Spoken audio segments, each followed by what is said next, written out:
And we are live. What is going on, art enthusiasts and change makers? This is another week of Art for Change podcast. Today is Motion Mondays. And I am your host, Mr. Sapiosexual, and my co-hosts are in the building. You already know it's your boy BU because that's all you gotta do all the time. Let's get it. Yes. Man, had a Marshall in the building. What's happening, player?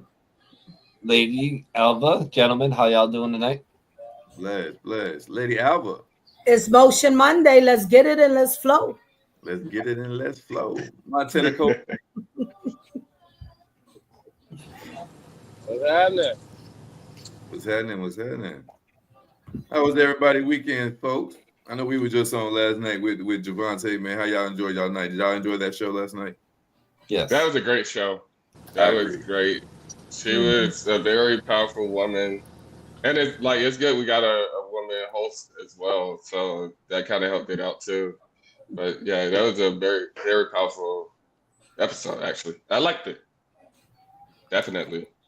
Yeah, I thought it was real good. It was real good. It was inspirational, as far as her professionally as a nurse and then her artistry and then a mother with an autistic son and her pulling it all together. Yeah, it's very inspirational. Very inspirational. Kudos to her. You know what I'm saying? Absolutely. And she was uncomfortable. We made her feel comfortable. She was uncomfortable, but we made her feel comfortable. This is home. This is her first time. Y'all good over here. It was her first time doing something like that. Absolutely. Yeah. Yeah, definitely. Yeah. And she said that we made her feel made her feel comfortable. So, she closed out the show saying that she appreciated that she was able to come on and appreciate the space that we have. So that was awesome. Yeah, that was an awesome compliment and words of encouragement for us. Yes, definitely. Phoenix person in the building. She said, "Hello, everyone." Hello, What's Phoenix up, Phoenix person.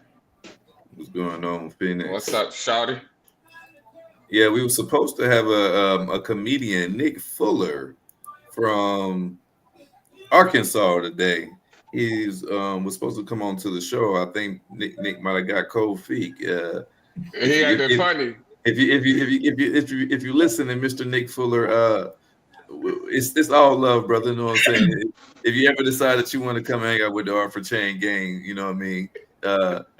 It's a place for you, brother. It's a place for you. You're safe over here, bro. You're safe. Yes, you are. We were ready to dive into you. For me, especially the fact that your activism for racism of changing the narrative. So I was very interested in hearing your view on that and what you're doing about that or what you plan to do. Yes. Yeah, that would have been a very interesting discussion. But that's neither here nor there. So, I mean, so we catch you on a rebound, Nick Fullerton, hopefully. Don't be shy. Yes. We got Don't you. Be shy. Don't be shy. Don't be scared, as they say now. Honest, don't be scared. Yeah. Don't be scared. It's just a safe space over here at Art for Change. All right, so we switching it up. So we're gonna switch it up a bit. We always be prepared no matter what. That's right. Hey, mister, you been writing lately? Yes, sir. I always say writing, brother. Yes, sir. How often you be writing? Like, how often do you write? I don't force it. I try to write at least once every week. I would love to be able to get to a position where I'm writing every day. It'll come that way. Some days my creative juices is flowing a lot better, and I may get 4 or 5 days where I'm just kicking out literature, and then it may go a week or two and I don't have nothing written. So yeah, it just really depends. I found that whenever I got time to just be silent, it seems to me that's when words flow more. Like when I'm in a quiet place, like we spoke on the other day, using that bathroom, you in a solo dolo, that's a quiet place. I write poetry when I'm on the road, believe it or not. Like when I'm traveling during long commutes, um, certain bars would come to me, and so I put them in my open note, and Yeah. then I get home and I can add to it, and then I have a whole poem off those 2-3 bars that I've written or that came to me while I was in transit. Yeah, Mm-hmm. So, absolutely. with your poems, are are they long or short? How do you know when it's done? Right. Okay. So because I want to be, I try to envision all my poems to be a poem that can be performed or a poem that Okay. can be put on audio book or a poem that can be put inside a poetry book. And no one wants to read a 4 or 5 minute poem.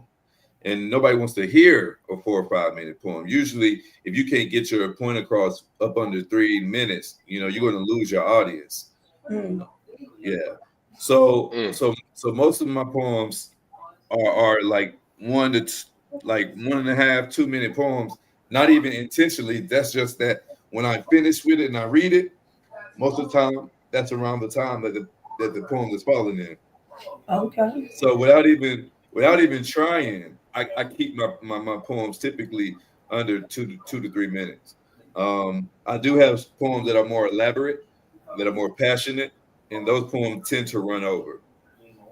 Mm-hmm. Mm-hmm. Mm-hmm. Okay. So, what motivates you to write these poems, especially on a deeper level for other Right, people to right, receive? right. Different circumstances inspires me to write. I wrote my first poem that I shared to the world was the Floyd, the George Floyd poem that I can't breathe. That was a Mm. very yeah. That was a very passionate poem, and I felt like I could have been George Floyd at any day of the week. What kept me Mm-hmm. f- what kept me from being George Floyd? So that inspired me to write and to speak my perspective to America from my point of view. To help America see things from my lenses. So that's how I wrote. I can't breathe. That was and I haven't wrote nothing to me that profound as I wrote that, and it came very easy writing it. Um, so it just comes when it's something that inspires me to write it. I can't tell you what. It just I have to be inspired. When I seen somebody on Thanksgiving, I was driving to my mom's house in Virginia, and on the highway, I seen like 7 or 8 police cars had a young black kid pulled over, and it looks to me like they was searching his car, and I was like, it's just one man by himself, and it didn't appear to me that he didn't have much, if he had any, and I just thought the situation was like kind of aggressive and excessive, and it was Thanksgiving. I'm like, damn, they hemming him up on a holiday, and he probably just got some weed in his car to eat before he goes with his family type shit. So and me not knowing what happened because I was literally on northbound while he was on southbound, and I just happened to see this scenario happening, and that inspired me to write a poem. Mm. Okay. Right, the situation with the Palestinians and the things going on with the Gaza Strip. Watching that and learning about it from another perspective versus what they portray on the media, because America is a um, very Jewish state. The United States of America is run by a lot of Jewish members, so they're gonna control the agenda to where it's really is the Israelis are the ones who are are being attacked and are being killed at a high rate, and they're the ones that we need to supply aid to. When really, like 40,000 Palestinians have been killed in 2 years, and no one want to say nothing about it. And Mm. that's why people is marching in the streets, and that's why people are outraged because they almost wiped out a whole civilization of people. Like that's a major thing. So Mm-hmm. Yeah. That inspired me to write. You know what I mean? Okay. So different things inspire me to write, and I think I'm more of a conscious writer. I think I'm more of a writer that writes about things that is actually going on right now or things that have happened in history. Okay. All right, saying you're a conscious writer, have you ever like cried while writing? Yeah, absolutely. Yeah, yeah, Like yeah. like Because writing like your own stuff, yeah. yes, absolutely. Because that's where the passion, you know what I'm saying? That's where the passion comes from. When you are Mm-hmm. passionate about something that you are trying to convey or stand for, you know, those emotions become overwhelming. And honestly, when you are writing something that is heartfelt, you want those passion. You want to get that emotion build up in your eyes when you delivering your message because you want it to convey to the audience. Yes. You want the audience to feel every emotion that you felt when you wrote this poem. Yes, I agree, Yes. 100%. Mhm. Yes. Absolutely. How long Absolutely. have you been writing? Oh my goodness. I've been writing poetry since I was maybe 13 years old. Okay. Okay. Did Yeah. you just stumble into it or you felt it or what Um, brought you there?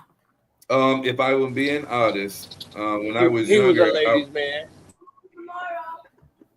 if I was being honest, when I was younger, I was a lot naughtier. A lot So naughtier? yes, I Hey, was a he lot was naughtier. a lot. He Oh, was. so yeah, what you say, 13? Yes, ma'am. I was a Okay, you were naughty going kid. through yeah, yeah. Yeah, I was a horny little kid, so I was writing a lot of erotic poems. Yes, yes, Okay. I was. Telling little Even the girls, freestyles in the cars we were doing, like yeah, yeah. telling little girls what I was gonna do to them and stuff. Yeah. All right. Do you still have them? No, No. I Your hope mom not. tore them up. Your Leave that mom in the tore them up. comments. She found no, it. no. I never put them on paper. I grew up in the digital era, so a lot of my poems, I Yeah. would write on Microsoft Word, and I would email it to myself because that was my form of copywriting. Okay. Right. Right. You Or know what I mean? yeah, Like, email it to yourself, or you can mail it to yourself and don't open it. right, That's the right. older school copyright. Yes, Yeah. man. Yeah. So that lets you know how long I've been writing. Okay. Okay. That's Yes, nice. yes. Now the Floyd poem. Yes, ma'am. Do you have it present? I do. I Can you do. read it to us in the Oh audience? my goodness. Yes, I And will read also, you. and then where can they see that? That's on my Instagram. I don't know if it's one of the ones that's pinged, but it is on my Instagram. All right, let's hear it. Mr. Um, Sapiosexual. Let's hear it. let's hold on. Let me pull this up for you.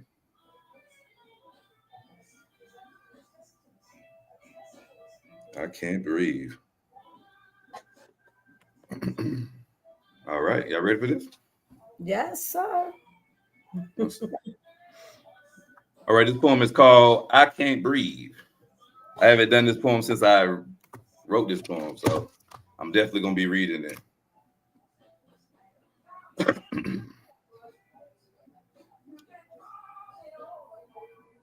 Lady Alva, let me put you on mute for me, love. Sure. All right. This poem is called "I Can't Breathe." It goes a little something like this. I'm gonna need like 1,000,000 blacks to stand on each other and be lifted by 1,000,000 backs. Fuck that reparation. We coming from everything they owe us. We getting our trillion back. We're not the criminals that they paint us as they post pictures of their empty racks. We're looting because of the shooting, but they still ignore this fact. The only difference is the insurances ain't bringing them mothers their children back. Yet these big corporations still racking in those billions back. The hatred for the dark skin at war here in America, my whole culture is under attack. I can't breathe because knees cost Cap his job and George his life. For the second time in America, we see the black man strife. Back in the day, 2 weeks would get you killed for whistling at a white man's wife. Emmett killed at 14. Trayvon killed at 16. Both charges with sentences of life. Yet no murders on death row in sight. These cops are more thug-like than two Tupacs, Sean the Suge Knight. Yet these race wars were televised for us to hate each other, right? Not to mention the coronavirus. You got to have a mask if you're taking that flight. And to this day, like Dante said, we still having a fight for our basic equality and justice for our human rights. See, I grab my phone, open up my notepad, and I begin to write. I can't breathe, America, hoping to educate the miseducated, hoping to open some hearts because I know this barricaded, and healing the blind because they vision is jaded, and saying what needs to be said because most of them has been patiently been waited. And change that legislation because that shit is outdated. And fuck your heritage and the hatred that your ancestors demonstrated. The lynchings, the bombings, the rapings. I'm not an artist, but I hope I illustrate it. I can't breathe. Nah, that don't sound convincing enough. Let's make sure that he can't. And tell the viewers that it's not racially motivated. So stop your rant. We hire several blacks. Look at all these successful black entertainers. We love us some Kevin Durant. But please, it's all lives matters if you're going to chant. And if not, what's going to happen? Another knee on the neck of a black man while he's screaming, I can't breathe.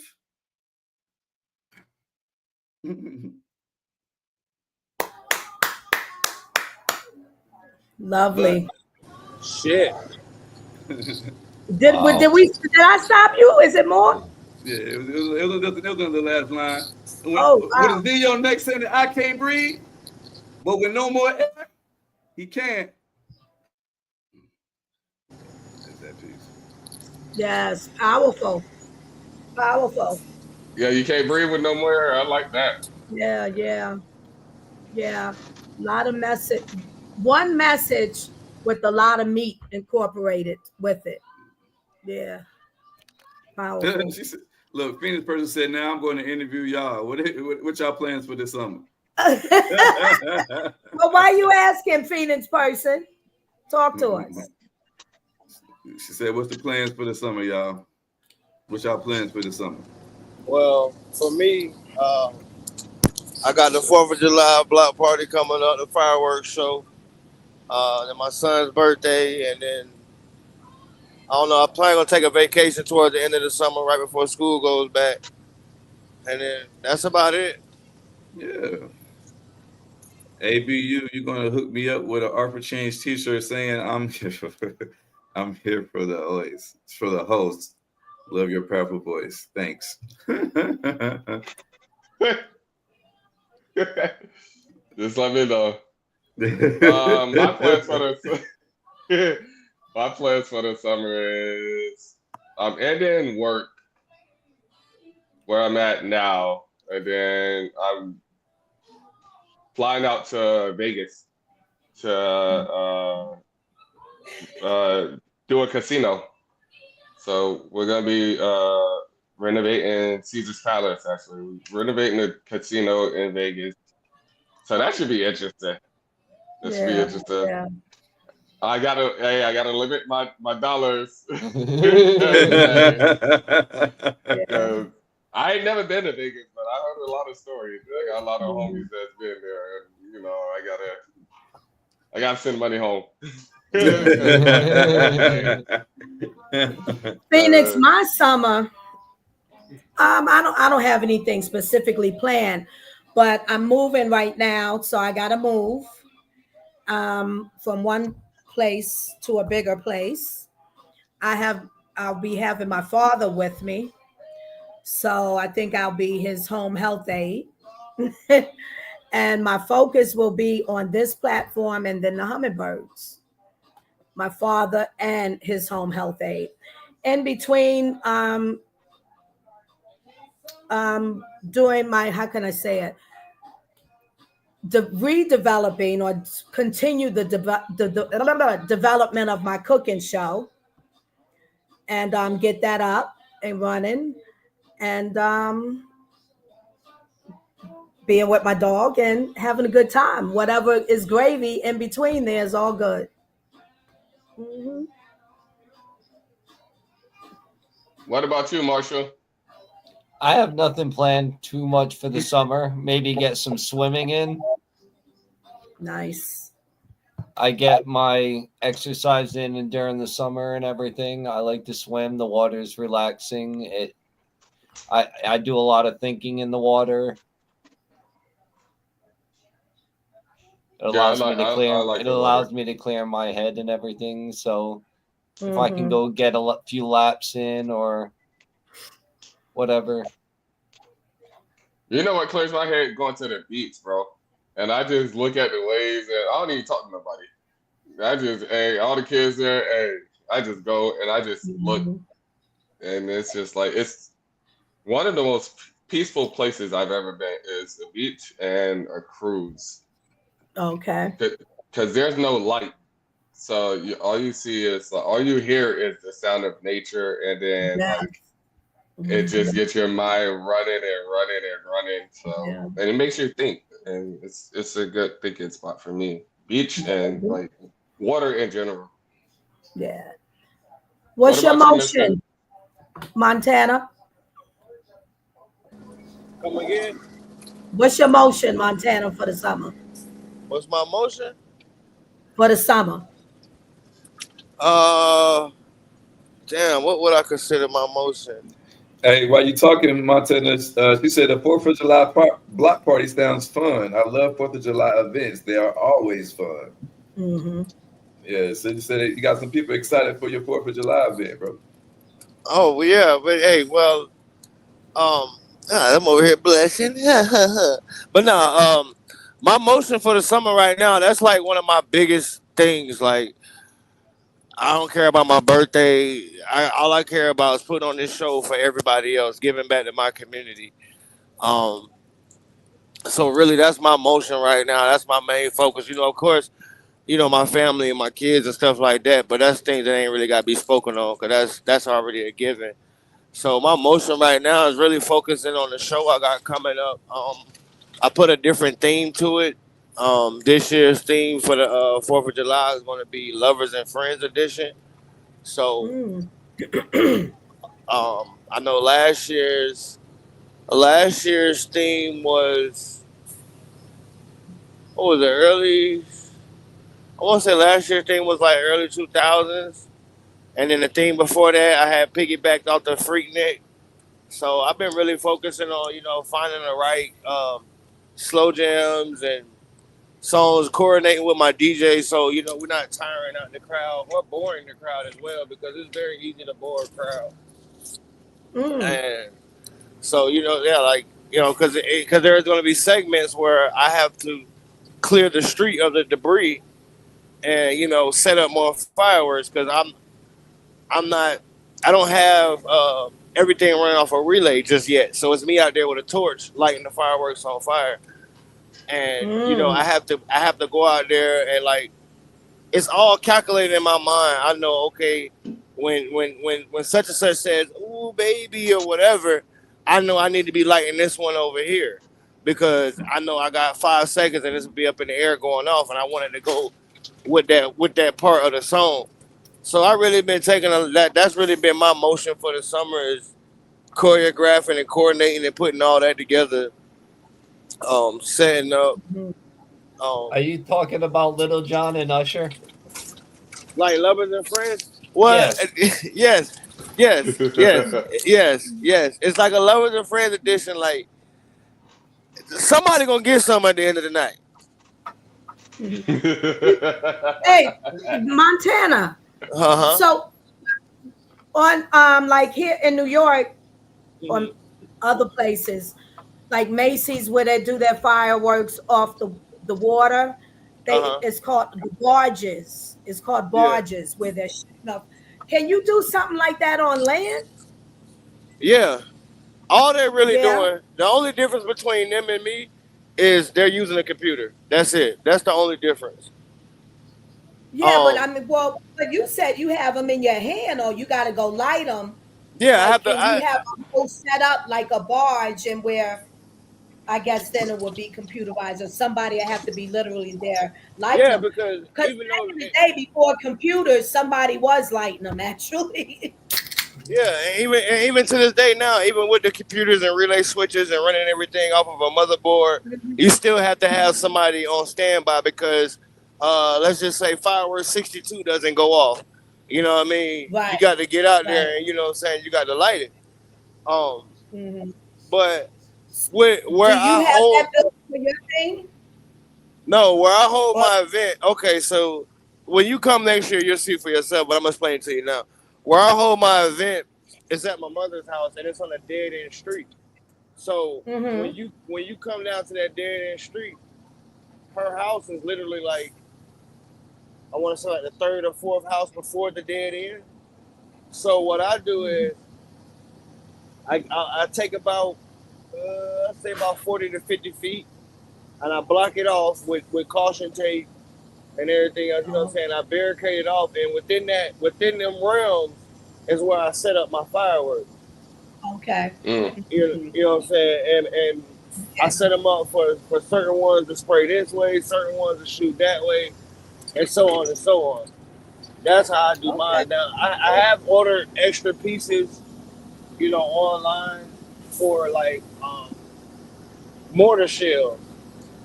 If you don't know Mm-hmm. what a mortar is basically just think of a grenade going inside a tube and being shot out that tube and then making a big bang in the sky. That's a firework. So I've ordered different things so like I could shoot some down the street, shoot some over the crowd, give it a different effect and stuff like that.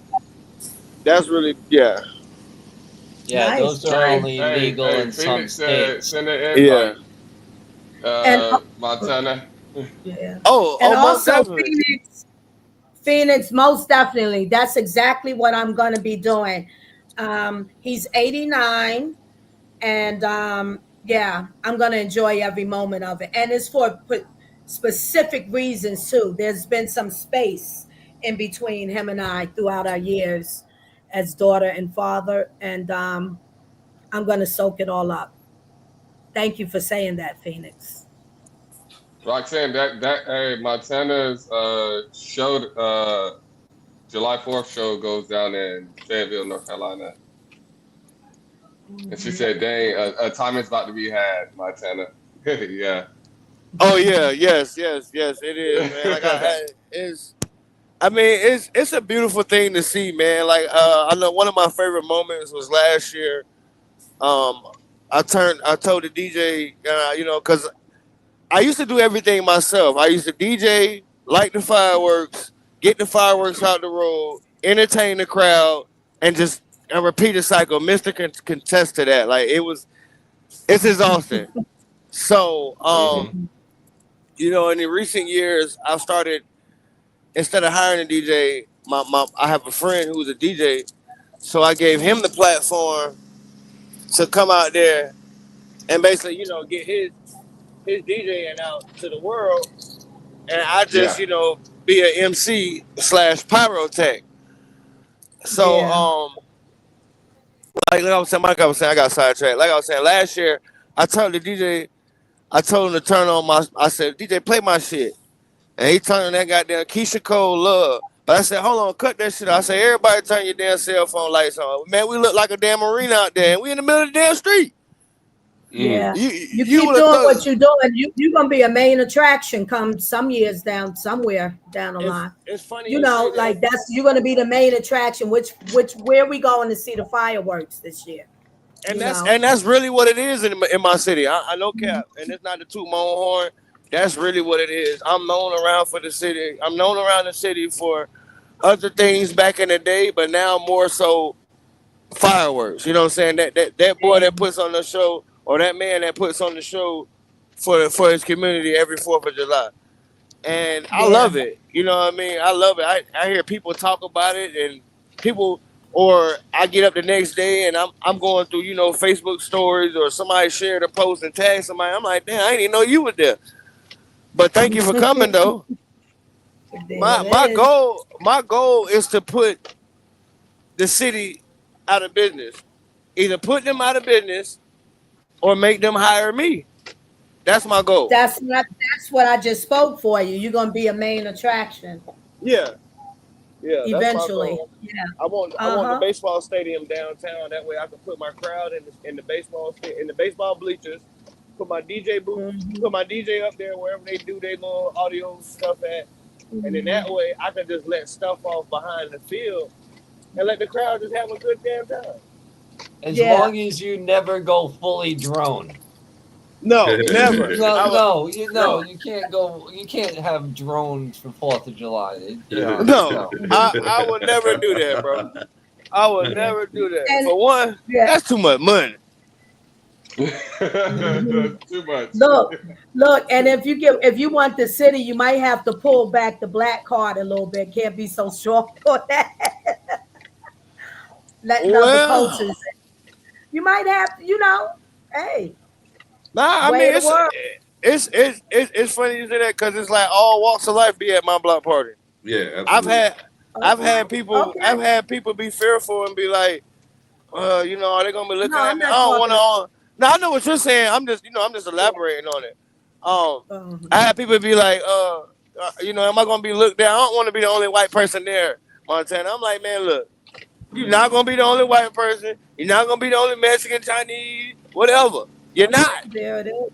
And I There think it he is. was being modest the other day when he said it's like 300 people. He was being very modest. Okay.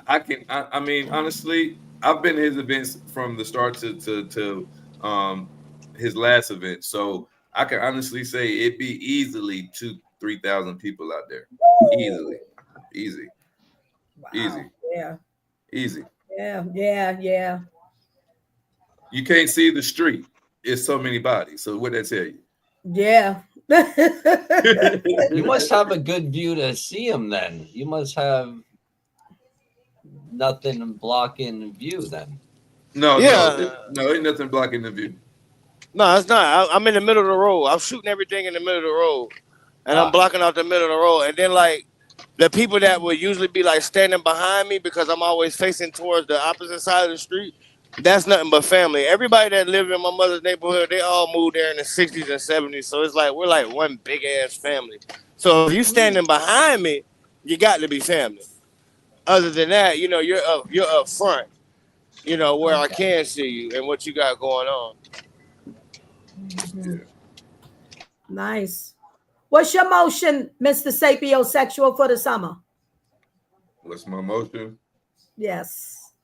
Um, my motion is to get with my babies and spend as much quality time with them for the school start. And to get on some more open mic stages and do my thing.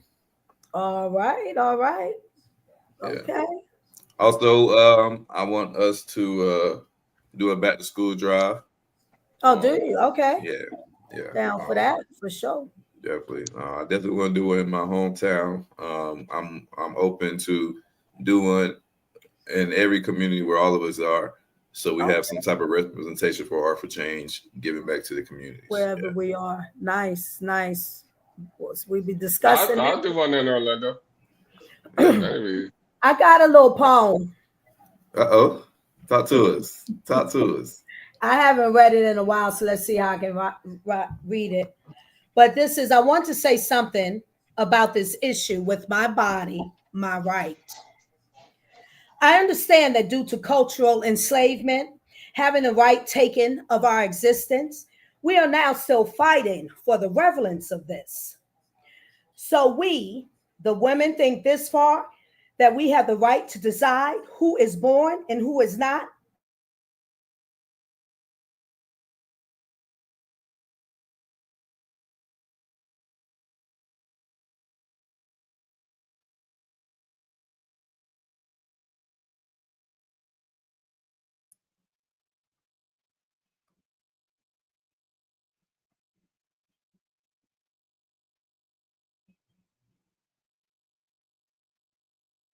Is that just me? Nah, she broke up. Okay. All right. All right. All right. All right. All right. All right. We'll let her try again later. Yeah, absolutely.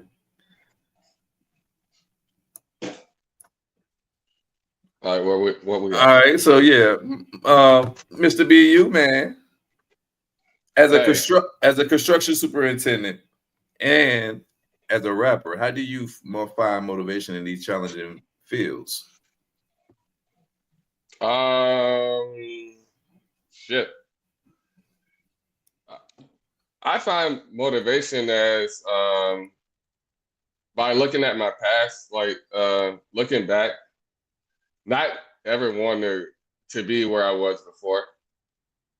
Because every year I've grown, especially when I started this, 10 years ago? Yeah, every year I've grown.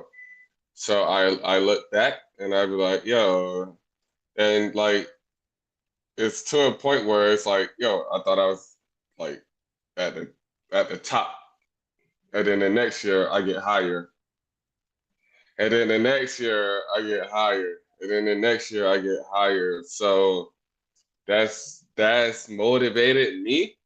And then what motivates me is seeing people who were in my shoe are in my shoes when I was at that point. And I try to help them get to that point and everything. And yeah, and then that and it's challenging because it's not easy. Like it's not easy. It's a lot of doing solo. It's a lot of hours, a lot of hours, a lot of dedication. Like what they say, it take 10,000 hours. I think I already put in 10,000 hours. So I done mastered this construction shit. So I can't hear what you're saying if you're talking. But yeah, I don't. I Yeah, said that's right. You said 10,000 hours make you an expert.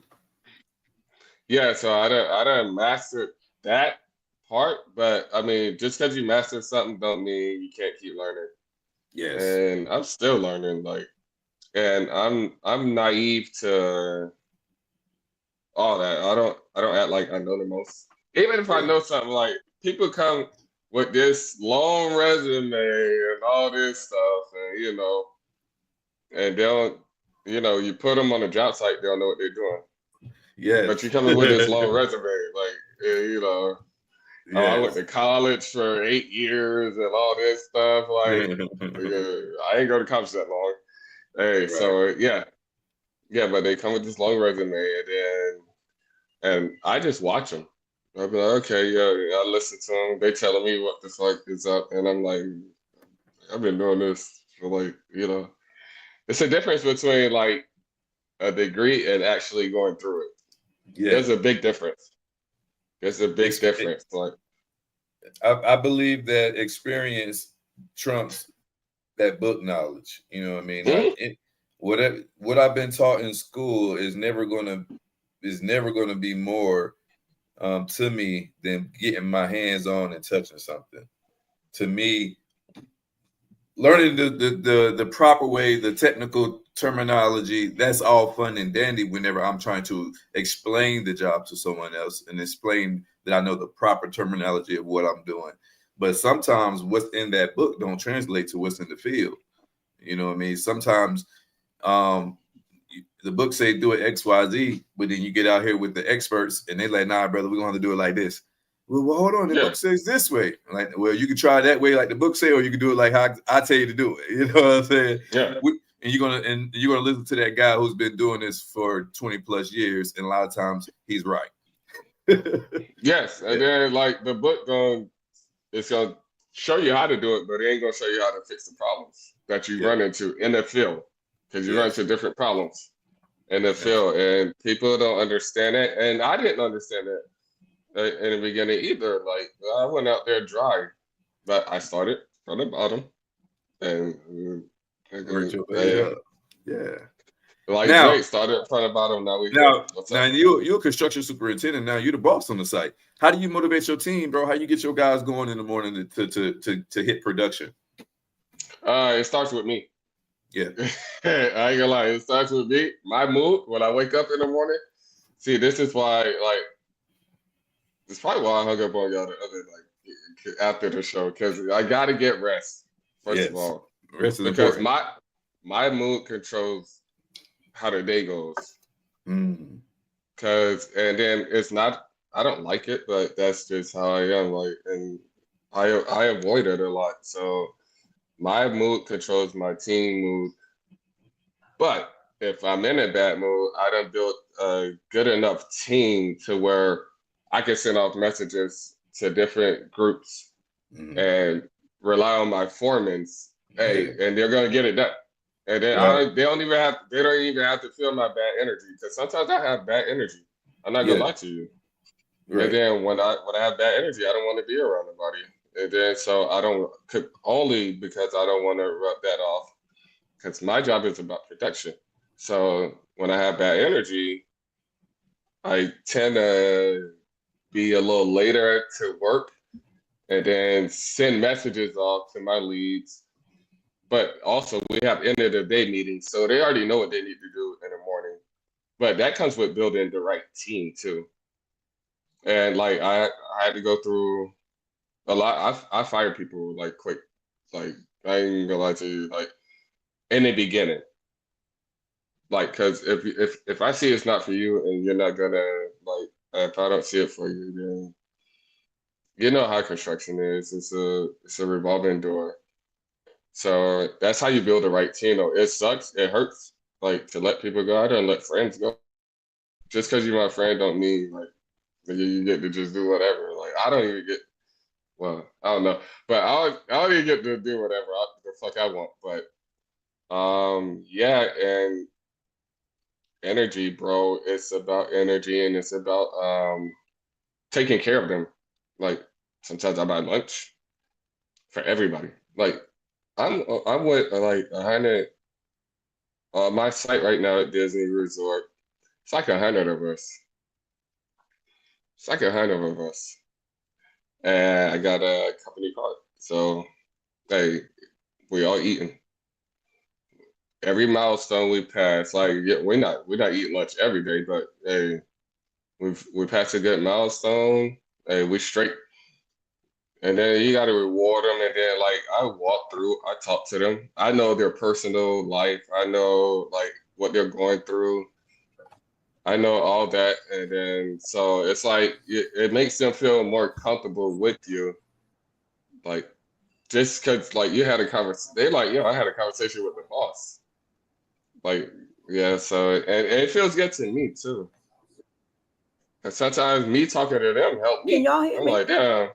Yes, man. Yes. We can hear you. Me talking to them like helps me because then you hear other people's problems and it's like, you know, maybe what I'm going through ain't so bad, you know. Right. So we got a question from Phoenix Person and we got a question from Roxanne. I'm gonna run through them for you. Do you ever take your personal problems to work, or do you respect the boundaries between work and home problems at BU? Oh no, I don't take personal problems to work. I have an on and off switch, and because they don't deserve the problems that I have.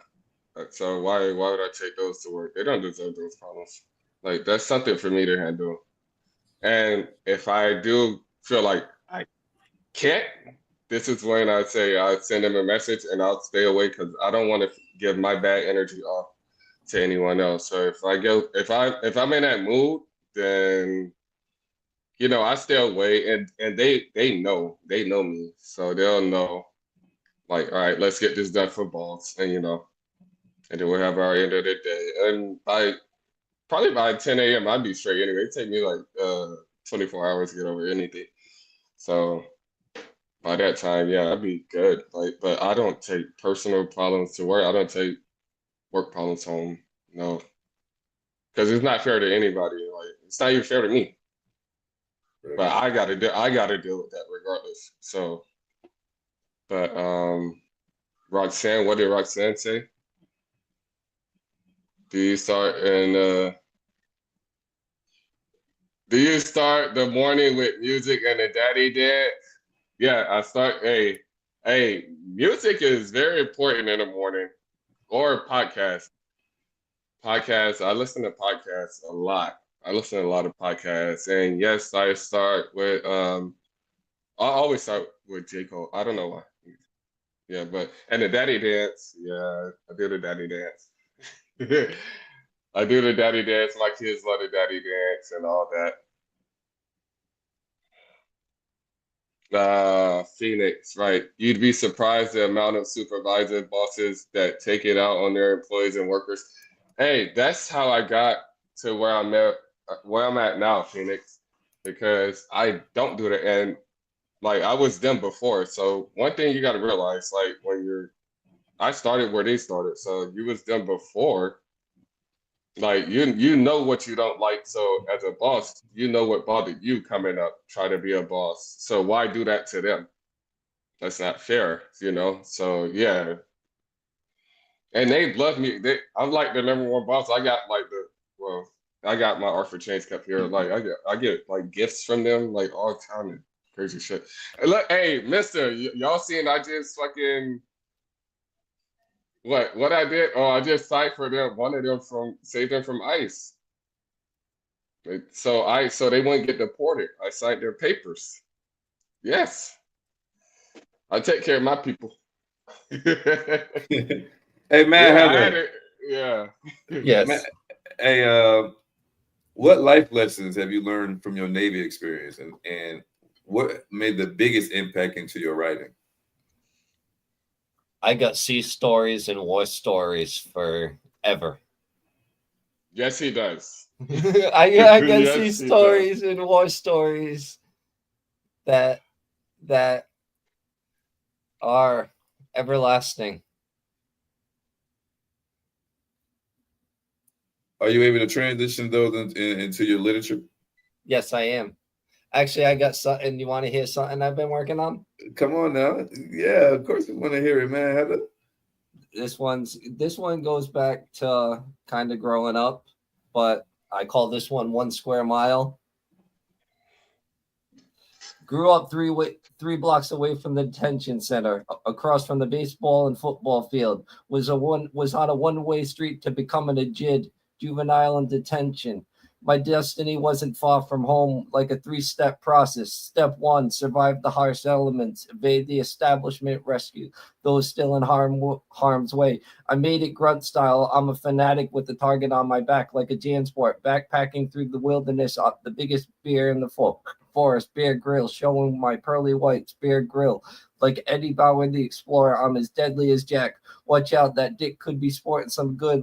Let's head to the East Bay by the North Face across from the South Pole. Step 2, survive the harsh elements, evade the establishment, rescue those still in harm's way. Outside the walls, planning the escape for the future inmate in me here in Sparkle City, where cocaine and fentanyl control everybody's aspirations and life ambitions, from being nothing more than inmate 7916347. Step 3, survive the harsh elements, evade the establishment, rescue those still in harm's way. Okay, I see you, Marshall. Hey, I see you, Marshall. Man, had a Marshall ill with the pen. Okay, now. Hey, don't let that man have pull it out the box. Don't let that man have to pull it out the box, man. Honestly, Yeah. I see you, Marshall. Yes, we see you. Yeah. Man, had a snapping. I love it. I love it. The people love it. What say yes. What the hell? Peter first said, okay. Peter first said, okay, Marshall. Yeah. Let's go. I love it. I love it. I love it. Did y'all hear that poem, or did it just? He cut out on us, Lady Alva. He cut out on us, sweetheart. If you want to redo your poem again, love, you have the floor. I can't. Can you hear us? Huh? I didn't hear it because it's stalling. Now it's back. I hear you now. Okay. I said, no, man, we didn't get to hear your what full. you said. I said, no, man, we didn't get to hear your full poem.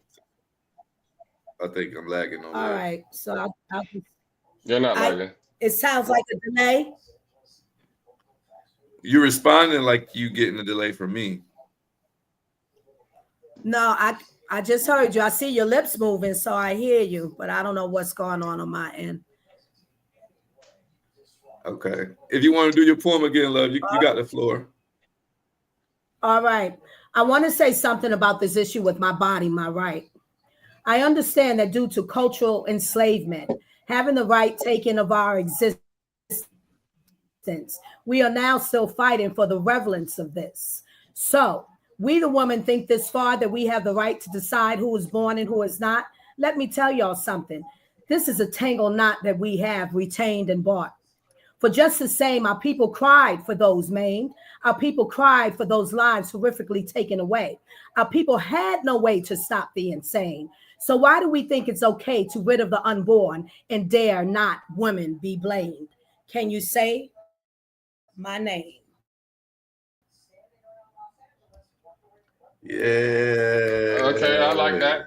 We like I that. like We that. like that. We like that. Yes. Talk your shit, Lady Alva. Yeah. Yeah.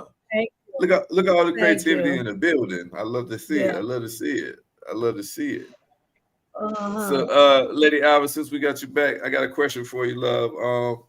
How do you stay motivated Yes. in your advocacy work for women living positively with HIV, especially during tough times?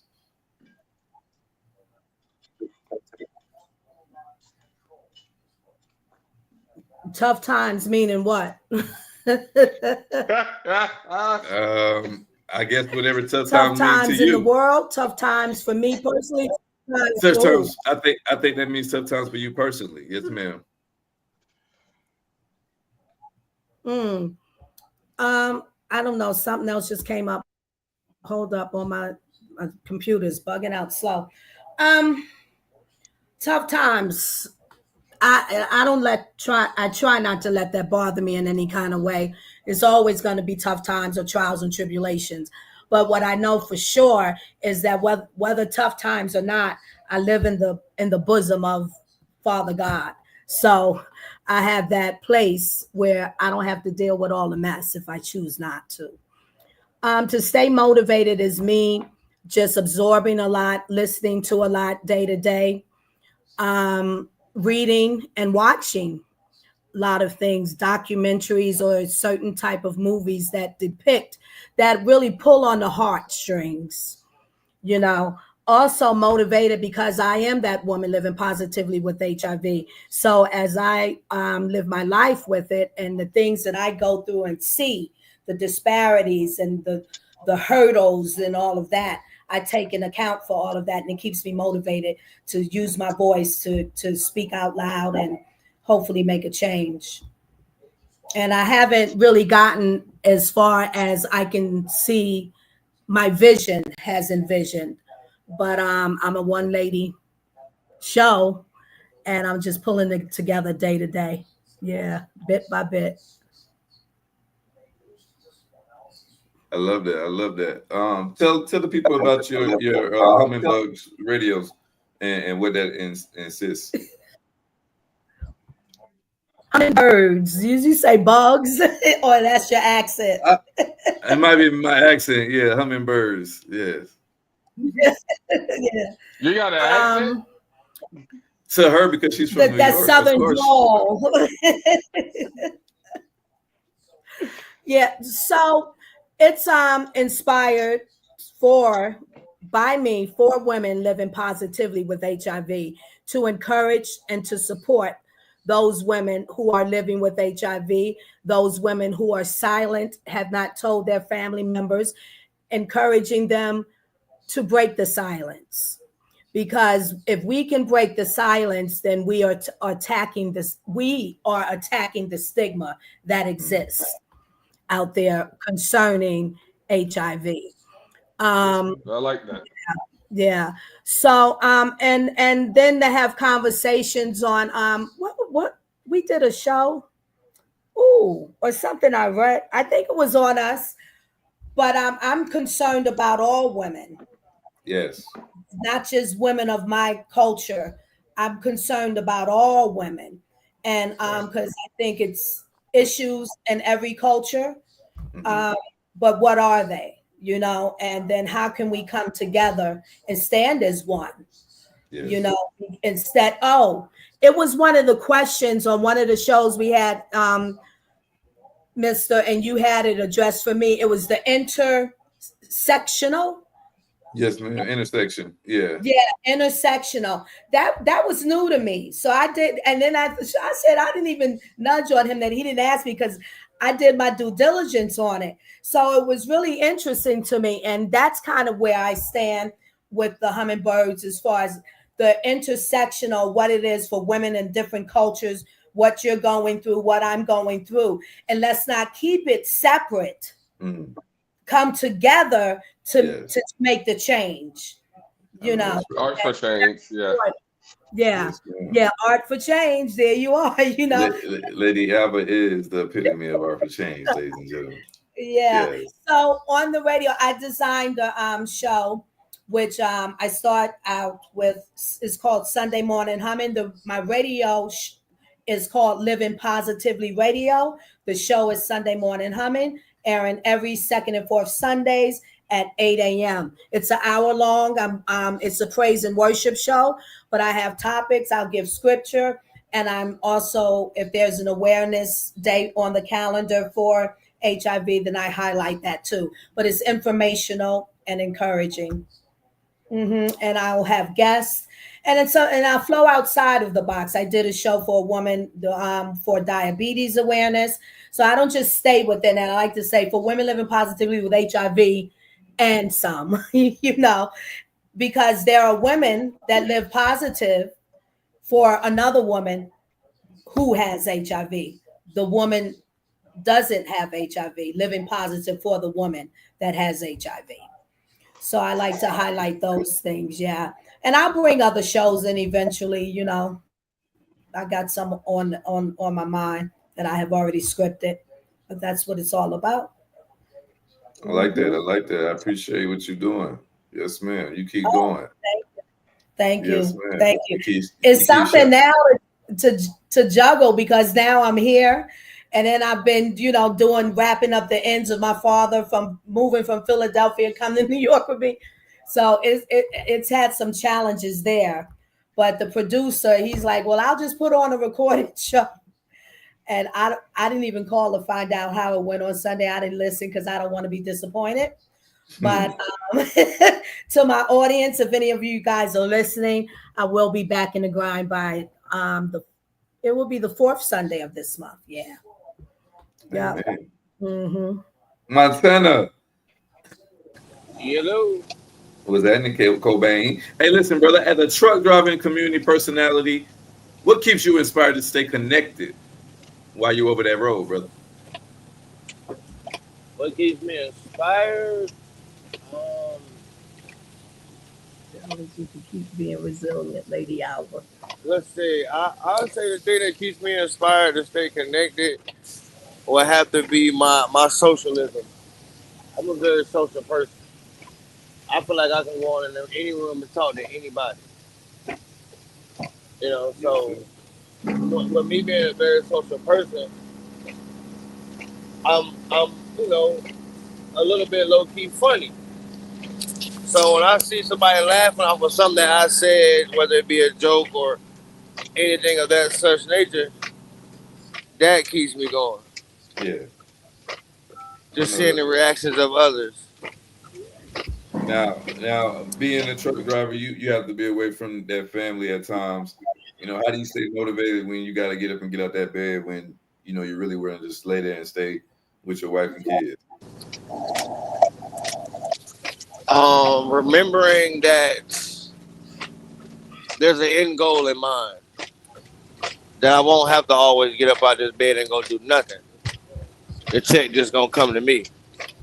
That's one of the things that keeps me inspired to keep doing it. And then seeing my family, you know what I'm saying, reap the sorry, I got my windshield wipers. This rain came out of nowhere. But seeing my family reap the fruits of my labor. Like watching the old lady styling, profiling some jewelry I may have got her, or using her new cookware I may have bought her. I couldn't have got there unless I was selling dope or working, or you know what I'm saying, seeing my kids, play with the games, or my son on his PlayStation 5, or you know what I'm saying, they just running around the house beating each other up with the new toys that I just bought them. I couldn't have did it if I didn't get my ass up and go to work. So just seeing stuff like that is what keeps me motivated, because I never want my kids to go without. I know that's right, brother. I know that's right. I got something to say, Montana. I got it's a little bone. It's a little bone with what I just heard you say. Like that means I'm picking a bone.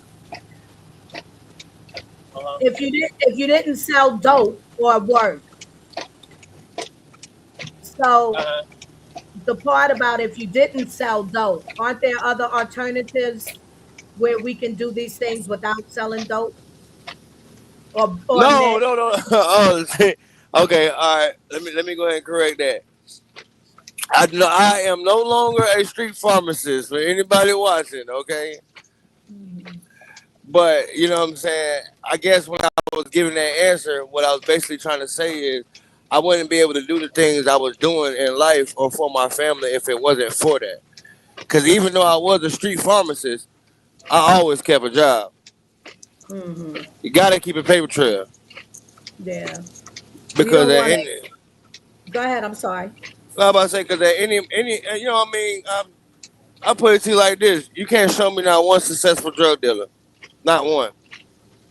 It's you know what I mean. It's a road that's gonna take you one or two places, dead or in jail. There it is. There it is. You know Some what I have mean? some have had and have great longevity. Some haven't, not so long in their longevity, So it's a risk. It's a risk. Yeah.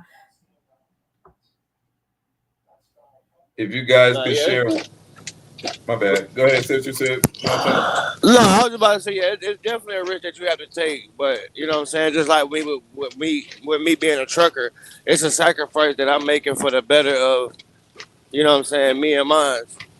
Right. Right. Good Um, for you. I'm glad you're not a street pharmacist anymore, Montana. uh, hey, so this is question is for the collective. If you could share one piece of motivational advice with your younger self, what would that be? Fuck. Uh, behavior You're is a gonna language. Hold on. Go ahead, B. What did you say? Behavior is a language, and you can't feel. Behavior is a language. Okay. Yeah, and you can't fear failure. And you I wish can't I would feel have learned free. that early on. I I like wish I that. would have learned that because once I learned that, everything started getting better for me. Like you can't be scared to take risks. Cause I would be good at something, but I'd be like, nah, I can't do that, And I never took the risk to like fully pursue it. But then as I grew older, it's like, all right, fuck it, I ain't got nothing to lose at this point. Right. And I'm doing pretty good with my life now, but I think like if I would have learned that back then, like I'm pretty sure we all say that. If I knew what I knew now, I would be way ahead of where I am right now. So behavior is a language, and you can't fear failure And at can't all. feel failure. Mad Hatter, what you got, brother? I'm gonna have to say that you're gonna live a lot longer than you expect to. I know that's right. Hey, look, that's real because it's some we don't think when we kids. A lot of times we do, we feel like we're invincible. You know what I mean? So, but in the same breath as feeling like we're invincible, we're not also thinking for the future. You know what I mean? So I know a lot of us made some errors in our youth, not thinking about our elder years for sure. Absolutely, Montana. What would be some advice you give to your younger self, my brother? I would tell myself that honestly and truthfully, money is the root of all evil, Yes. and a wise man will change, and only a fool will stay the same. A That's wise exactly what man I is would tell my saved. younger self. I love it, brother. Absolutely. That's some good advice. Lady Alva, what is some advice you would give your younger self, love? Mhm.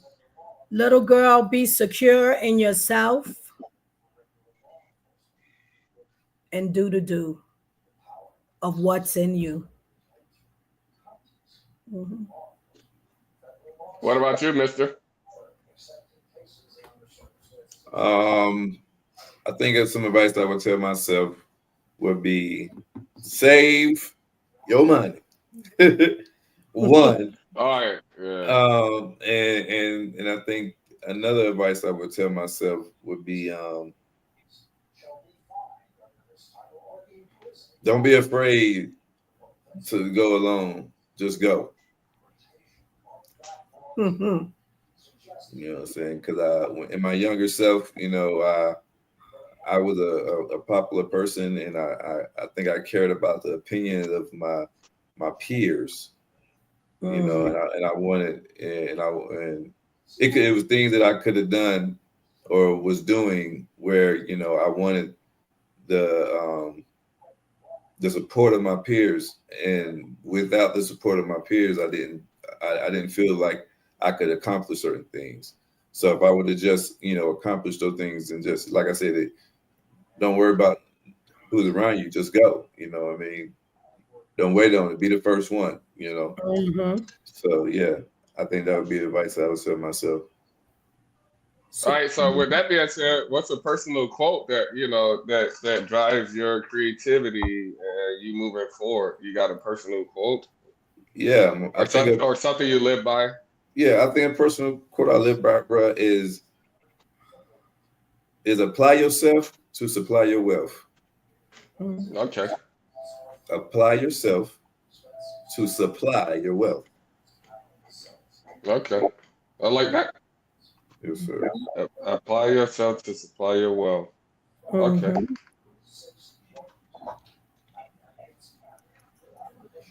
BU, how do you blend the love of rap with the responsibilities in construction? And how do you stay motivated with that? I got a speaker that I bring to work. and I walk around with them motherfuckers too. So yeah. And hey, music like changes the mood of everybody. And I ain't gonna say anywhere, work environments and all. So like I put them both together and like it's fun. Like it's fun. Like what they say, if you enjoy your job, are you really working? Like so I wanna put that mindset on my like I got 100 plus employees, so I want to put that mindset on my guys and I want them to have fun. I want them to want to come to work. Like I don't have that many call outs, like stuff like that. Like not too many people call out. So that just make it fun, just like that. Just mix them together, mesh them together. You want to read that, BU? Love the motivational advice and vibe tonight. You all have brought a lot to each viewer, each show. You keep doing great things. Shouts out to my merch lady. That's what I'm talking about. And thank you, Phoenix, for the statement. I appreciate that. You want to read that comment, lady? Drake said it. That's the motto, Ninja Yellow. Hey, shout out Phoenix too. Shout out Phoenix too. I got a quote. Yeah. What's the quote? What's the quote? Diplomacy is only diplomatic policy. Diplomacy is only diplomatic policy. I like that. I have a quote. No, you gotta explain that to me, Marsha. I don't know what that means. It basically comes down to it. Diplomacy and getting things done only just comes down to paperwork. Yes. Say the quote again, Marshall. Diplomacy is only diplomatic policy. Is that a Mad Hatter Marshall quote? Yes, that's a Mad Hatter just wrote down just now. Okay. While I was sitting here. Okay. Everything that comes out of his mouth is from him. Oh yeah, literally. Yeah, no, that's our writer right there. You know. Yeah. Yeah. That's White Chocolate. He always sitting in the cut, ready to come up with some things. He always there cooking. Yeah.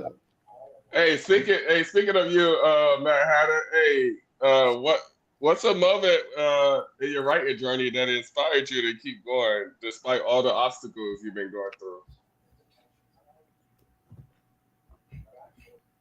I started hearing lyrics that sounded familiar. And I started saying, you know what? Maybe I can do this because some of this stuff sounds familiar. So what do you mean, like lyrics that you already wrote, but they said it already pretty much, or? Yes, stuff I wrote Okay. down and heard in later songs or stuff like that, and was like, "You asshole! You didn't write this. I did." Yeah, you just beat me to the Right. punch, like yo, but you can't say it because you already put it out. Yeah, Yeah, I get that. But how did that make you feel? It just pushed you. It pushed you harder, or like? it said, "Okay, maybe I can do this and actually benefit from it, since somebody else is benefit from it." So yeah, they're benefiting off of my rhymes, pretty much. Real rap. These motherfuckers benefiting off my rhymes. They don't even know it. and That's real though. that goes for any artist in any spectrum of art, man. Put your shit out. Excuse my French Yes. if you don't like the way I say it. Put your art out, ladies and gentlemen. The people need to hear it. The people needs to see it. Trust and believe that those likes do not mean nothing. I can put a screenshot up and show you right now. We have over 25 viewers in the last 30 days of our account, but we don't have over 25 likes. So just because they don't like and subscribe don't mean they're not watching, ladies and gentlemen. Exactly. Put that art out. Yep. Hey, I'll be the I bad have guy. a quote, guys. Put that shit out. I'll be the bad guy. Y'all know me. Put that shit out. Lady got a quote. Talk to us. Yeah. You can live positive and be hidden, but I'm talking about living positive and be seen. Positively living, Lady Alva. I like that. I ain't gonna lie, I like that. I like that. I like that. I fucks with it. And look, that's gonna transition right into my next question for you, Lady Alva. What motivates you to spread the positivity and the hope for the women that are living positively with HIV, Queen? Because I believe in positivity. I believe in goodness in the world. I believe that's what we're all supposed to be, or and if we're not, we can conform to that. So, I am that person to just spread love and positivity because I feel it so deeply within me. I just rhymed. Look, off the chains of how you spitting them bars. Yeah, I know that's right. But I like the quote, Mahatma Gandhi, to be the change you want to see in the world. But in order to make a change in the world, you have to be willing to change yourself. Yes. Make a change within yourself. So I truly believe in goodness and kindness and love and peace. And I think that being HIV positive, that no one deserves to be treated any less because of that. No one went and asked and said, hey, can I get HIV? No one really went and asked for it. No, it happened. So yes. Thank you, Roxanne. Oh yeah. I got a question. So were you a different person, like as a whole, before you knew you had it, or were you just energetic and positive about everything, like not even talking about HIV, right? But did this change your perspective on life, like, or were you a different person prior? My perspective changed on life when I wound up in a place that had still bars and still tables and still toilet seats. And I'm like, I don't know why I'm there. How this happened. Although I can explain why it happened. I opened the door for them, but then I got bamboozled, so my perspective started to shift right then and there. You know, I was always a good person, if you will, you know, a kind person. I was feisty. I was feisty. You're still feisty. Yeah. You know, I was very feisty, and you know, and a lot of that feistiness come from because I had my daddy issues, you know, in me, Yeah. as if you can understand. So, Mm-hmm. but that shift, that when I'm in this place, and then I find out I'm sick while I'm in this place.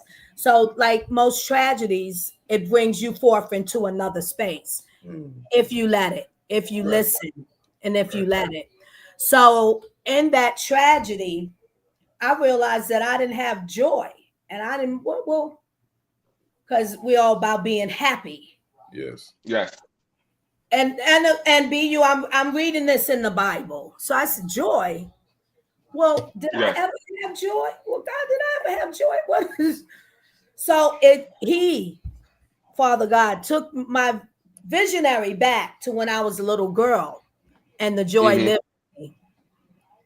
The joy, That's and I what's up. could see it, and I was able to pinpoint it. I had an imaginary friend. I realized my imaginary friend was Jesus for me. It was the person, the reflection of me that was all love and pure. As some things of chaos was going on in the family that I'm raised from between my mother and father. You understand? Yes. So I went because the vision was here, like it's right now. Like I went and grabbed it. Get this joy, get his joy, and it will never leave me. I'm never giving that up. So now I'm being transformed to be the person who I was supposed to be without the trials and tribulations nugging and pushing and tugging at me and hardening my heart.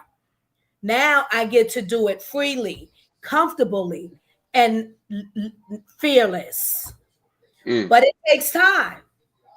And that's the Can't rush journey. greatness. Can't rush greatness. Yeah, that's it. Roxanne, make those shirts. Can't rush greatness. I got an That's my Archimedes favorite saying. quote. So talk to him, Montana. I mean, Manhattan. I got an Archimedes quote.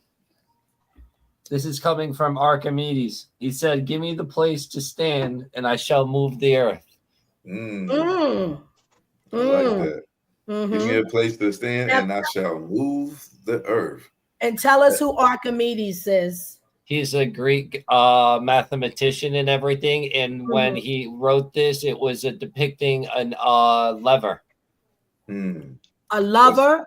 A lever. A ladder. A lever, like he's moving the earth. A lever. Oh, okay. What year? Do you have the dates of that? What year?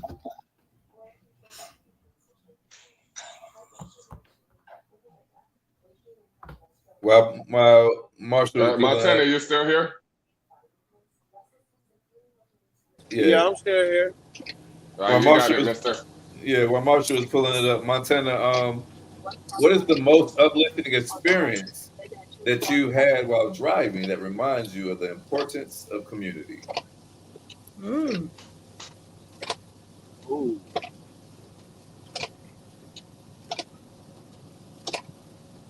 To be honest, I would have to say the day I wrecked my truck.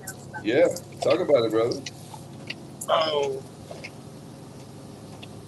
When I wrecked my truck, instead of people just riding by and, you know what I'm saying, or pulling out their cell phone and taking pictures, like the community on that road that I wrecked on, they were genuinely concerned. And they all came out there to help me. People were asking me, you know, do I need anything? Do I need an ambulance? They were checking on me. You know, they was like, it just showed me like the importance of a good, strong community. Because yeah, everybody could have pulled their phone out and started making videos like, damn, look at this dumbass. Oh, you folks know you lost your job now. Or whatever the case may be, but they didn't. Everybody was genuinely concerned and they wanted to make sure that I was okay. Like it was even people who pulled up on their four-wheelers saying that they heard the noise and they just wanted to come make sure I'm all right. So that, and you know, a lot of them sat with me, because it took a while for the state troopers to get on scene. Right. So a lot of them say it was cold as hell that night too. It was January 15th, so it was cold. Oh yeah, that's the big winter right there. Peak of the winter. Yeah, so it was cold. And the accident happened by 8 p.m. And a lot of them sat with me. You know, they gave me clothes and they helped me pick up. And my stuff was scattered everywhere. When the truck finally stopped, the roof was no longer a part of the truck. The roof was gone. Goodness gracious. So my bed, my sheet, you know what I'm saying? My microwave was about 20 feet away from me. They helped me gather my things, try to find my wallet, try to find, everything that I needed from when, the state troopers got there or whatever. And then, it meant a lot to me because it was dark. I couldn't find my phone for a little minute.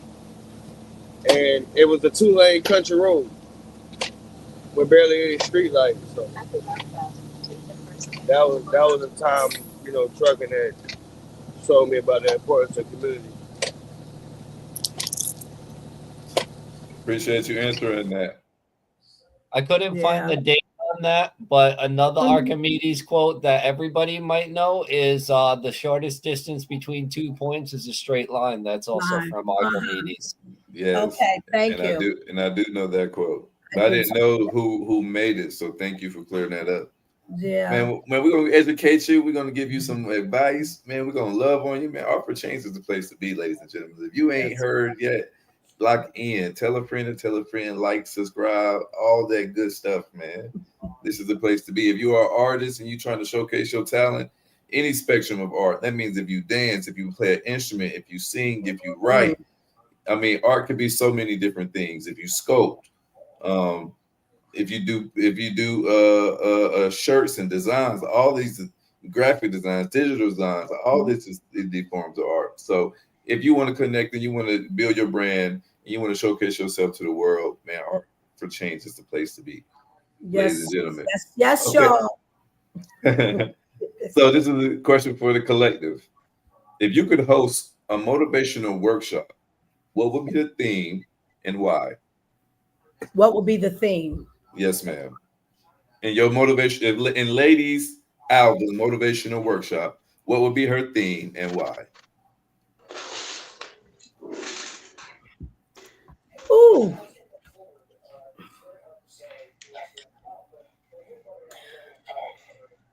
I'm gonna go with one because I've thought about these things, and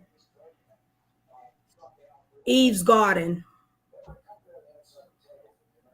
Eve is the first 3 letters of my name. My family calls me Eve. Of Evelyn. So Eve's Garden. Why? Because in the garden, all things are beautiful. Because in the garden, all things are beautiful. Yep. I like that. I like that. Hey, look, it don't have to be nothing elaborate. That was beautiful in itself. Right. Thank you. Yes, ma'am. Yes, ma'am. Mad Hatter. Yes. And Mad Hatter motivational workshop. What is the theme and why? Even caged in, you can let yourself free. Even caged in, you can let yourself free. I like that theme. Talk to me. What's that theme for, brother? What made you pick that? It's for any person that feels they've been held back, held in a box, put in this bubble, put in a circle, think you're caged in or have one way, or you only feel you're backed into a corner or anything like that. There's still a way to free yourself out.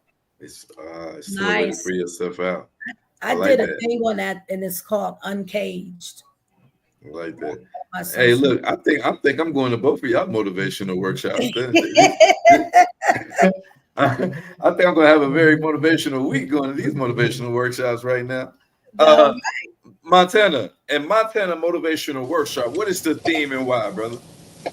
The theme of my workshop would be isolate the elevate. Isolate the elevate. I like that. Talk to me, brother. Why we pick that theme? I picked that theme because that was one of my ways of me elevating to the status that I am now. I had to remove myself from situations, people, and things that, no longer, I'm not going to say were harming me, but they were hindering me from getting to where I was trying to go. So the reason why I say I say elevate, because a lot of people, they try to reach things, they try to reach certain statuses, or get these certain things out of life, but they're still carrying around this luggage, this baggage, whether it be friends, whether it be drama or whatever. You know what I'm saying? And it's like a crab in the bucket. It's still pulling them back down. Yeah, you might be getting to the top of the ladder, but then here comes that big claw and it's pulling you right back down. So sometimes I feel like the isolation, it allows you to really lock in and focus on what it is that you're trying to get. And then, once you elevate to that process, then if whatever you did isolate yourself from, if it does you any good or do due diligence towards what you're doing, then you can go back and what I'm saying, and spread the word. But until then, isolate the elevate. Isolate the elevate. Hey, Yeah. I love it. I love it. Like that. Be you at BU Motivational Workshop. It's gonna be called BU. What is the theme and why, brother?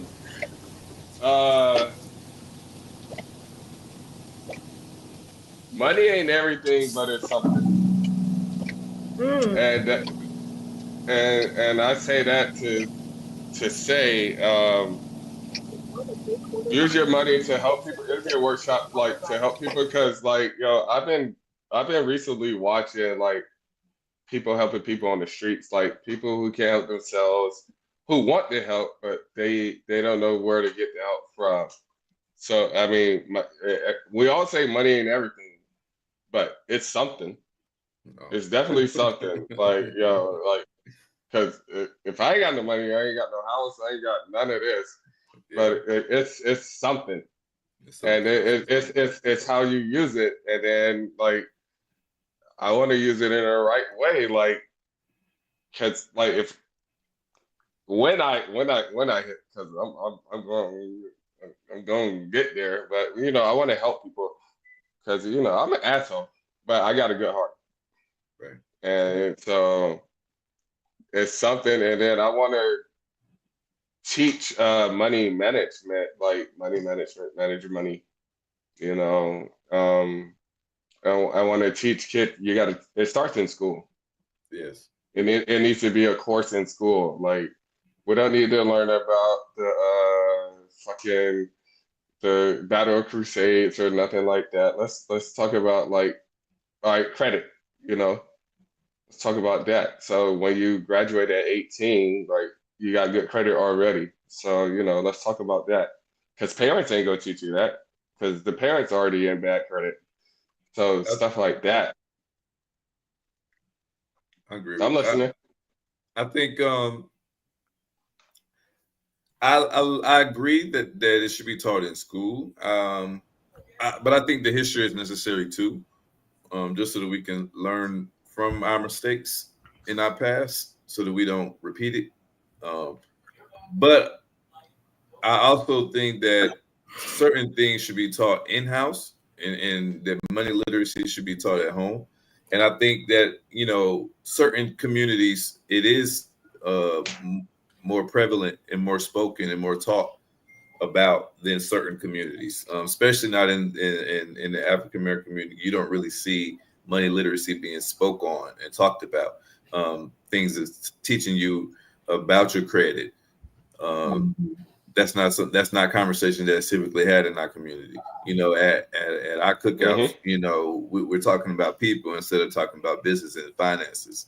And at other people family reunions, from other cultures, they may actually be talking about business at the family functions, and growth and all that. Yes, absolutely, definitely, absolutely. What about you, Mister? My motivational workshop will probably be called "Strictly Business, Nothing Personal," because that's exactly what it would be. It would be strictly business, nothing personal. Because if you're gonna come listen to me, I'm going to give you tough love if you come to my motivational workshop. I can't babysit you. If you got a soft skin, you're not gonna want to come over here with Mississippi sexual, because I don't know how to give you gentle. You know what I mean? I come from a rough environment, so I'm a little rough around the edges. So I'm gonna give you some tough and some real love. In it's strictly business, nothing personal. But if you really want to grow and you want some people that's going to give you some real truth about yourself, corrective criticism, and all coming from a safe and honest and mature place, you know what I'm saying, with grace, then yeah, come over here to the to Strictly Business and Personal Workshop, and we get you right. Yeah. Listen. It's not for the weak. I'm not for the weak. I'm not for the weak. If you're not going to be the type of person that can take accountability, you're not going to like me, because I'm gonna call you out on your bullshit. You know, you're gonna have to get right. Strictly business, nothing personal. Look, you got them feelings. Them feelings is at the gate, so that we can get this motivation going. You know. I feel that. Yeah, man. Yeah, I think so.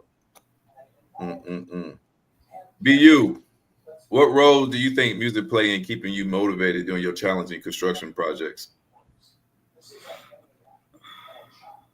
I kind of touched on that already. You say you walk around with the speaker, yeah? Yeah. It's just like is there certain music you like to play, certain genre that like sets you in the right mood? Yes. Yeah. I like to listen to stuff that I'm not even going through. Like, I like hardship songs. I don't know why, for real. Is that like depressing music? Is that what you mean? No, it's like you said hardship? Yeah, it's like J. Cole. Like it's mostly always J. Cole.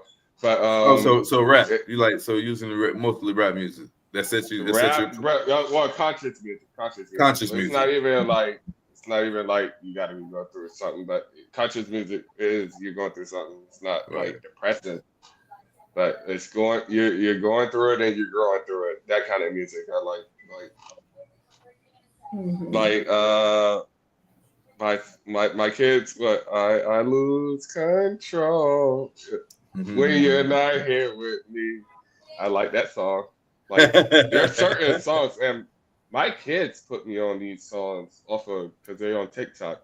Yes, the kids love TikTok. They put me on a lot of songs, like that Bruno Mars song with Lady Gaga. I love that song. That kind of new song they just came out with, right? I think it came out. Yeah, that Bruno Mars and Lady Gaga. That shit fire. I got a question for y'all. I can't hear you. Montana. Can y'all hear me? Yeah, but we hear more of the background noise than you. Hey, why y'all need me? Y'all got her. Because I was about to say that. Roll my window up. Can y'all hear me now? That with a smile by Bruno Mars, bro. That's like when I'm in a mood, bro, and like that song just because we can hear you, Montana. It's just that we can kind of hear the air in the background. It's a little bit louder than it was being. I don't know what is it a way to fix it or not. I'm gonna order my brother some noise cancellation headsets. BU, I'm practicing for when you go on vacation or have emergencies. You practicing so you can just go the fuck off. So when you gotta go on vacation, I'm jumping in the seat. I'm jumping in the BU seat. She said she gonna be BU for the day. You see, you got one. We got one on board who's ready to be you. That's it. Because I was about to say exactly what the fuck you said. I was like, all right, she got it. Listen, with a team, don't just sit and do your job. Know how to do everybody's job. Yes. All right. Hey, with that being said, hey, Mad Hatter Marshall, is there any specific book or author that inspired your writing or personal growth? I do like who is it? Tom Clancy that writes all the spy novels and everything. Yeah. That I'll he's say a couple of always his video games. Yeah. and he's always got like a Splinter ship or military hat Rainbow on the Six. back of his books. And he makes you wonder if he's like some CIA agent or something because he's got weird stuff in his books. Yeah. You said Clancy? Tom Clancy. Clancy, yeah, I know. Yeah, bro. I like that you like that, but that makes perfect sense for Mad Hatter. Mad Hatter is that thing is so different. Yeah, I love it. And I also like the guy that the person that writes the Reacher novels. Oh yes. I forgot. Hold on. I like the Richard story, but I don't know who the author is. I actually got a couple of the books over there. I can't think of the author's name right now. Yeah, but I do like the Richard series. Is the book anywhere close to the series, or the series anywhere close to the book? Should I say? Yes, they've actually made it better since they cast a bigger Reacher, because the first couple of Reacher movies with Tom Cruise, he was kind of too small and everything like that. Right. Because Reacher is supposed to be a big guy. Right. Mm-hmm. So it's adapted it better and everything by turning it into a series. You still miss some of the detail because you're always going to have to adapt it for television. But, yeah, I used to watch it, and both with Tom Cruise and the big guy, and it started off good. Then you know how sometimes they just start to get slow, like they break one thing up and micromanage it. It's just slow now, so I pulled away from it. I might go back to it, but it depends on my mindset to dive into that again. Yeah. Mm-hmm. Lady Alva, how do you celebrate small victories in your advocacy work to keep you motivation high? Small victories in my advocacy to keep me motivated and high. You said no, to keep your motivation high. Oh, to keep my motivation high. I sit with God. I stay close with God. I isolate. I exercise humility. Yeah. And I focus on what just happened and literally like picking it apart to see all particles of what just happened. And that keeps my motivation high. You know? Does that make sense? That does make sense. Mm-hmm. That does make sense. Mm-hmm. You know, I did that with here.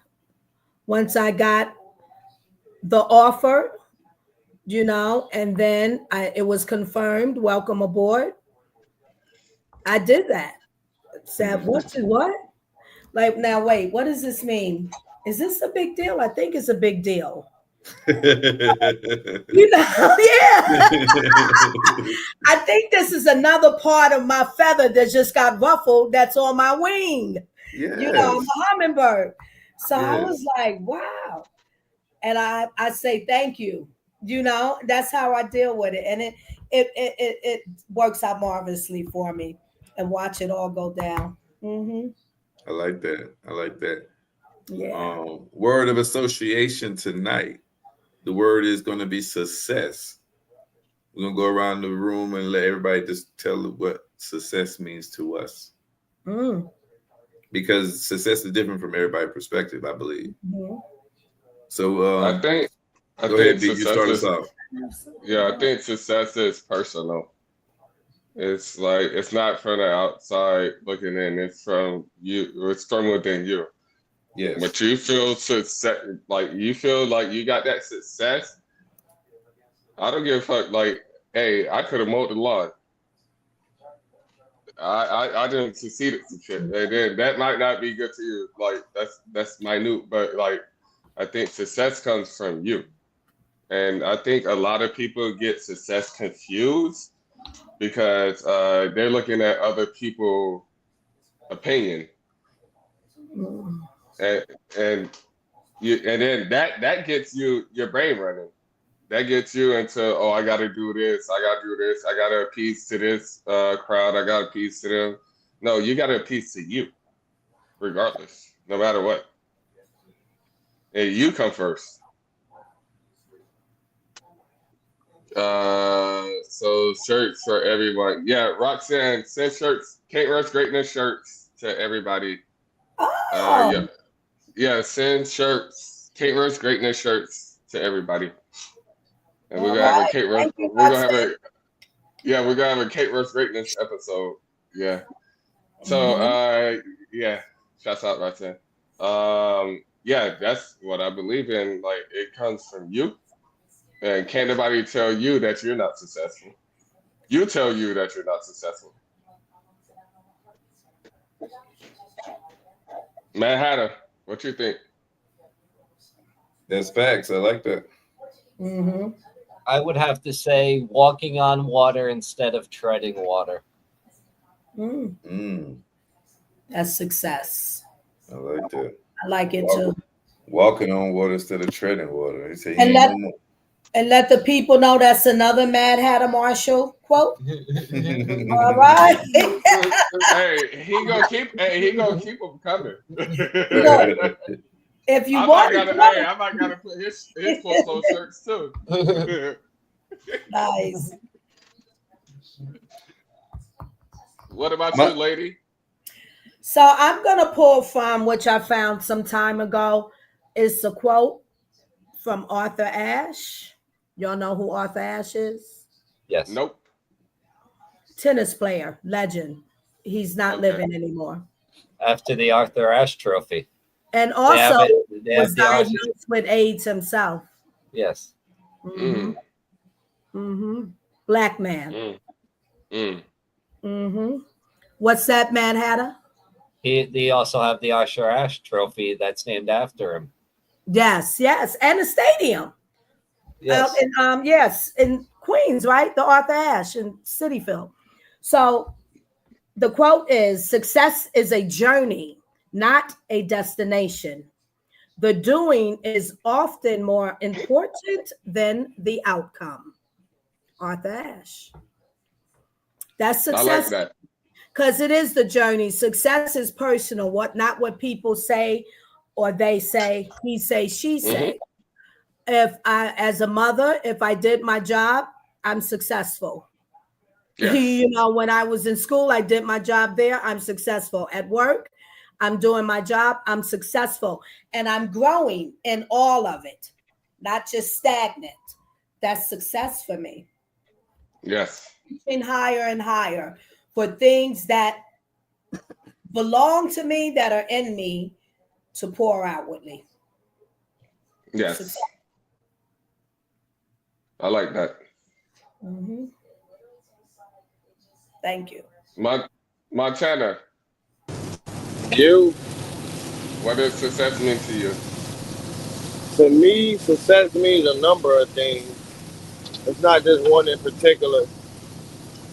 Um, it's not financial nor materialistic to me because a lot of the things that are financial and materialistic, when I die, they're not going to come with me anyway.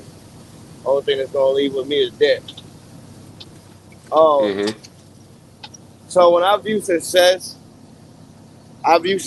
as when my three boys graduate and they're going on to living their life and doing what they're doing, and they didn't go into the streets, or they didn't get involved with gang culture, or they didn't pick up cigarettes, or Mm, they didn't pick up drugs. That's success to me. that's a goat. That's good. Then when That's great. then when 2 generations from now, when I'm up in the heavens and I'm looking down and I see that trucking company that I started way back in 2000, whenever, I see it still living on and my family's still reaping the benefits of it. That's success to me. Yeah, Because that's all I'm Yeah. striving for right now, generational wealth. That's all I generational want. wealth. I like that. It's for me and mine to be good, even after Yes. I'm gone. Yes. Like I, res- Mister. I respect that. My definition, I've been sitting here thinking, so I wrote something down. Um, Mm, I define success as making a positive impact, no matter how small or how large that may be. You know what I'm saying? What motivates me is knowing that I came here on this earth and I made an impact to change this world for the better. To me, that's where success lies. Not so Mhm. much in tangible things, but like I was told of this quote: when you look on your tombstone, there is the date that you was born and the date that you died, right? And in between that is this dash. What does Yeah. your dash mean? I like that. I like that. What And did what did what did your dash mean? What did you do while you was on this earth? What impact did you have? Did you just was you just here, or did you come here to try to make a difference? And I think that's the whole purpose for all of us collectively. The what reason did why we are here on earth is to have some type of impact, to make some type of change. And I think that's why God's allowed all of us to get up every day, whether you're a believer in Him or not. You know what I mean? I think the reason why God allowed you to have breath today is because whatever purpose that you have for your life, you have not fulfilled it yet. yes. Yeah. I like So that. I so like that. so leaving an impact on this world, that is the ultimate success to me. Mm-hmm. Yeah. All right, we got a hour and 45 minutes into our show, ladies and gentlemen. Thank you for watching us and listening, checking in. Don't forget to hit that like and subscribe button on your way out. But before we close this thing out, we're gonna get everybody a chance to give us some motivational quotes to close it out with. Everybody got something positive for the people? Um, don't re don't reward people all the time. Like, don't constantly reward people all the time for something they're supposed to do. And that's a work related thing. So yeah, don't do that because then they get complacency, and then we'll talk about on the next episode. But yes, that's my closing statement. Man, I had a you got Montana. Go ahead, Montana. We heard you. His Man, you don't work, you don't eat, you You don't don't grind, work. you don't shine.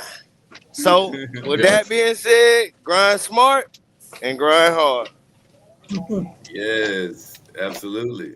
Grind hard, grind Phoenix. Hey, smart, shouts baby. out Phoenix. Shouts out Phoenix. Hey, she be on it too.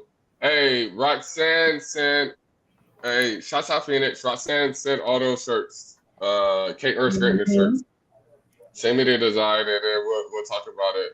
Send those designs. Send them to all of us, all five of us, and we'll get with that. Roxanne, appreciate you. My Marshall. Always remember the times for chill hangs and general education. Heart for Yes. change. Art for change. Lady Alva, what you got for the people, love? Reach for your purpose and live in it. Reach for your purpose and live in it. Mhm. Too simple, too easy, yet so profound. Mm. Yes. And you know me, I'm gonna close it out for y'all, man. Today's discussion have shown everybody that no matter where your background, man, we all have inspiration and power to inspire others. You know what I mean? And that's the whole point of Art for Change here today, man. So let these messages dwindle in your spirit, sizzle in your spirit, as the comedian Country Wayne would say, and know that all of us have the ability to art for change. You know what I'm saying? Yes. Yeah. Yes. Hey, Yes. until next time, man. You know what it is. Peace and love. And don't set no interview and then don't show up. Oh man, Nick Fullerton. He told us Hey, he did write us in the middle of our show and said that his father had a health issue, and that's why he Oh, wasn't did able to. Yeah, okay. and that's why he wasn't able to make us to our show today. So we will reschedule with comedian Nick Fullerton. All Yes. right, So Nick. yeah. So until next time, y'all. Art for change. Yes, Peace. bless y'all.